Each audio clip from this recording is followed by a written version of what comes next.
I'm Neil Piggush, president of Piggush Engineering. We are the city's consulting engineer. We're also the lead consulting civil engineer on the East Riverwalk project. Our role on the East Riverwalk project is to design utilities and grading and all the other features on site to make sure it works, that we're maintaining ADA compliance through the site for access for all, as well as handle all the permitting for the project that's associated, given it's along the river's edge.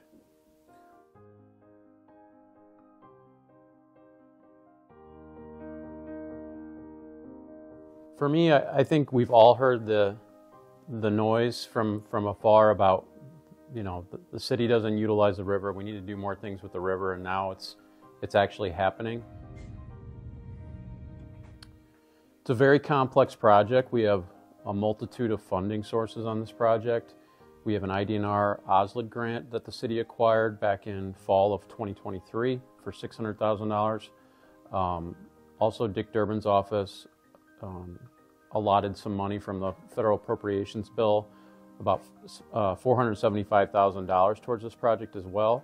So there's, processes we have to go through for state and federal funding to get environmental clearances. Also, this project has a CTAP grant from the Convention and Visitors Bureau, as well as it will have some city TIF funds through the Riverfront TIF, and also a good amount of philanthropy has been raised for this project.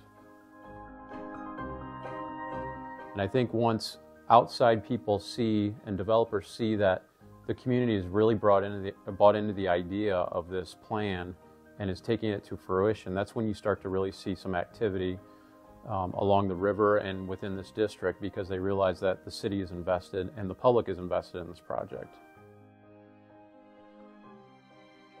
As we all know, the river floods and the water fluctuates quite a bit from time to time during the year, so we have to account for that while also making sure that boating access is maintained, and as well that we're designing something that can withstand the forces of the river during the flooding season, as well as what we've seen recently with ice jams above the dam. So it's a tricky balance. We have to maintain safe access, but we also want to make sure those materials are durable enough to handle the elements throughout the year. The Riverfront Master Plan was started back in 2017 under Mayor Wells Armstrong.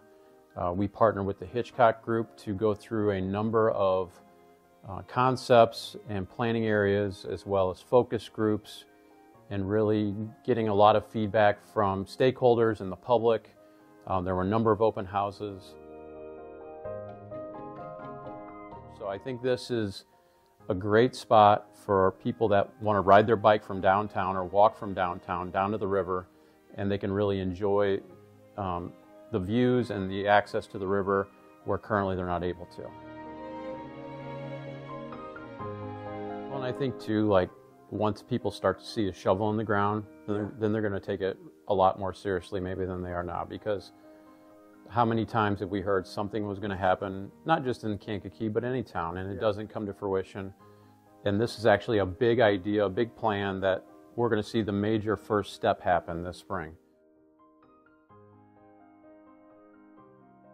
Everyone talks about the glory days of the city of Kankakee, and I think this is a way to kind of make the city have its own renaissance and have a new rebirth, and people will talk about this time period as maybe the golden years of the city.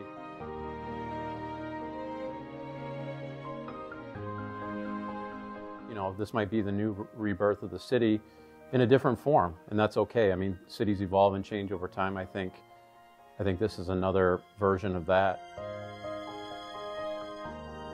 We've got a lot of other things working in the background on other parts of the master plan that are going to start to kind of bleed out over the next few years that will provide even more access.